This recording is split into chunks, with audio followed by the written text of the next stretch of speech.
We are 3 months out from D-Day and just finished week 6 of EMS Online.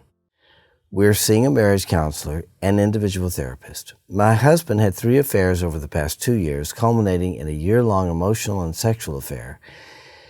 He cut off contact with the affair partner on D-Day. Since then, he says that he wants to rebuild our marriage. He says that intellectually he knows that his affairs were wrong, but he doesn't feel remorse or contrition. He says that he's choosing to love me through his actions, but he is struggling to actually care about me or like me.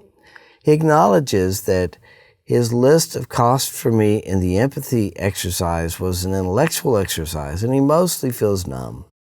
Is it possible for him to rebuild empathy and actually care for me again? What sort of timeline should I expect for this?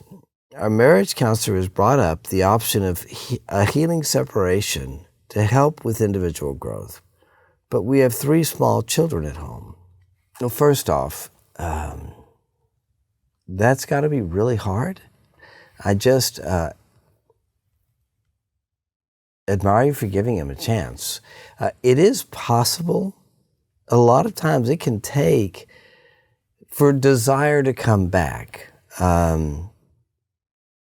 Typically as long as 18 months. But the work that needs to be done kind of goes like this. He first has to disconnect from the women. Second, he has to let go of the resentments he has toward you. Then the desire can come back. Because if he's holding on to resentments, it won't come back.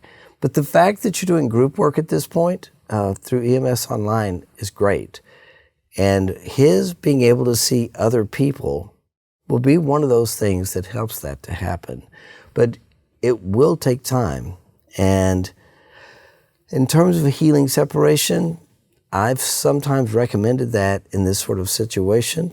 But he needs to continue doing work. It's not a time for a vacation, just a separation.